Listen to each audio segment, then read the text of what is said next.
اسی طرح کی سچی باتیں سننے کے لیے ہمارے چینل کو سبسکرائب کریں۔ بسم اللہ الرحمن الرحیم۔ الحمدللہ کہ آپ نے قرآن مجید کے بارے میں جاننا چاہا کہ قرآن مجید کیا ہے، تو سنیے، یہ اللہ کا کلام ہے، یا یہ سمجھ لیں کہ یہ اللہ کی باتیں ہیں جو اس نے ہمارے پیارے نبی محمد صلی اللہ علیہ وسلم پر حضرت جبریل علیہ السلام کے ذریعے بھیجی، تاکہ ہم کو معلوم ہو جائے کہ اللہ تعالیٰ کون ہے، دنیا میں کون کون سی باتیں کرنے کی ہیں جن سے اللہ تعالیٰ خوش ہوتا ہے، اور کون سی باتیں چھوڑنے کی ہیں جن سے اللہ تعالیٰ ناراض ہوتا ہے۔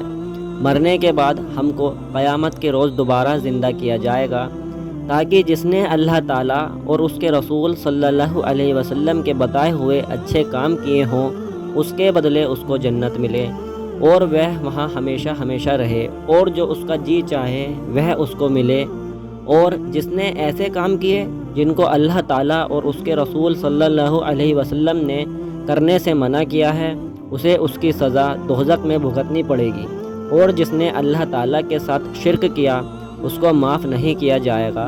اس کے علاوہ وہ اللہ تعالیٰ رحم کرنے والا ہے، جس کو چاہے بخش دے۔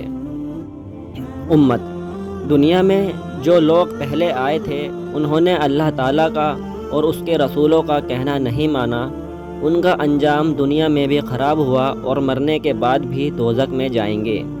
اور وہ لوگ جنہوں نے اچھے کام کیے، اللہ تعالیٰ اور اس کے رسول کا کہنا مانا، وہ اس دنیا میں بھی کامیاب ہوئے، اور مرنے کے بعد بھی ان کو جنت ملے گی۔ قرآن مجید کا مقصد معلوم ہونے کے بعد ہمارے دل میں یہ خیال آتا ہوگا کہ اللہ تعالیٰ کون ہے، تو سنیے، اس کی ذات کو سمجھنا تو ہماری عقل کا کام نہیں ہے۔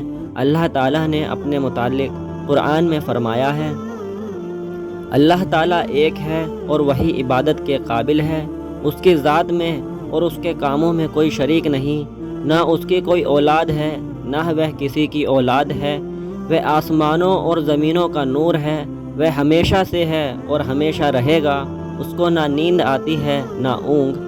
آسمانوں اور زمینوں میں جو کچھ ہے سب اسی نے پیدا کیا ہے، بغیر اس کی مرضی کے کوئی اس کے سامنے کسی کی سفارش بھی نہیں کر سکتا۔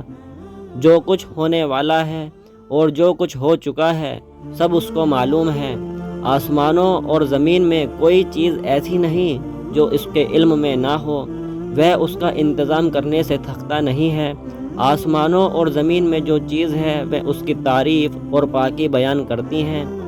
وہی پیدا کرتا ہے، وہی موت دیتا ہے، وہی موت کے بعد قیامت کے دن پھر زندہ کرے گا۔ اللہ سب کچھ کر سکتا ہے، اس کی مرضی کے بغیر کوئی کچھ نہیں کر سکتا۔ جہاں کہیں ہم ہوتے ہیں وہ ہمارے ساتھ ہوتا ہے، وہ ہمارے دلوں کی بات بھی جانتا ہے۔ وہی سب کو رزق دیتا ہے، جس کو چاہے تھوڑا، جسے چاہے بے حساب، اس کے اختیار میں ہے، جسے چاہے سلطنت دے، جس کی چاہے سلطنت چھین لے، جسے چاہے عزت دے، جسے چاہے ذلت۔ دین و دنیا کی سب بھلائیاں اسی کے ہاتھ میں ہیں۔ وہی اولاد دیتا ہے، جسے چاہے بیٹے دے اور جسے چاہے بیٹیاں، جسے چاہے دونوں اور جسے چاہے کچھ نہ دے۔ وہ کسی کو بھلائی دینا چاہے تو کوئی اس کو بدل نہیں سکتا، اور جو تکلیف کا مستحق ہوتا ہے اسے بدلنے والا بھی کوئی نہیں۔ اسی نے آسمان، سورج، چاند، تارے، زمین اور ان کے درمیان جو کچھ ہے سب کو ہماری خدمت پر لگا دیا ہے۔ اسی نے ہماری اچھی اچھی صورتیں بنا دی۔ اس نے ہم کو اس لیے پیدا کیا کہ اس کی عبادت اور فرما برداری کریں۔ اس نے حضرت محمد صلی اللہ علیہ وسلم کو اپنا آخری نبی بنا کر بھیجا، اور حضرت محمد صلی اللہ علیہ وسلم پر اپنا آخری کلام قرآن مجید نازل فرمایا، اور فرمایا کہ میں ہی اس کی حفاظت کروں گا۔ ہم کو بتایا کہ ہم خود بھی قرآن مجید پڑھتے رہیں اور دوسرے لوگوں کو بھی سمجھاتے رہیں۔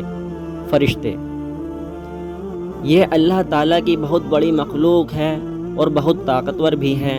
ان کی شکل و صورت کیسی ہے یہ اللہ ہی جانتا ہے۔ فرشتے اتنے زیادہ ہیں کہ ہم ان کی گنتی بھی نہیں کر سکتے۔ یہ فرشتے کچھ کھاتے پیتے بھی نہیں، کیونکہ اللہ تعالیٰ نے ان کو ایسا ہی بنایا ہے۔ یہ صرف اللہ تعالیٰ کی عبادت ہی کرتے رہتے ہیں۔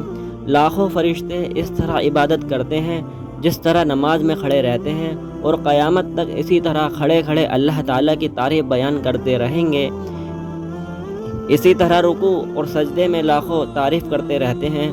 اللہ تعالیٰ فرشتے کے ذریعے دنیا کے مختلف کام لیتے رہتے ہیں۔ ان کے سب سے بڑے اور مشہور فرشتے حضرت جبریل علیہ السلام ہیں، جو ہمارے نبی صلی اللہ علیہ وسلم کے پاس اللہ تعالیٰ کا پیغام لے کر آیا کرتے تھے۔ جب اللہ تعالیٰ کا بندہ اکیلا یا جمع ہو کر اللہ کی عبادت کرتے ہیں تو اللہ کے فرشتے بھی ان کے گرد جمع ہو جایا کرتے ہیں اور ان کی مغفرت کے لیے اللہ تعالیٰ سے دعا کرتے ہیں۔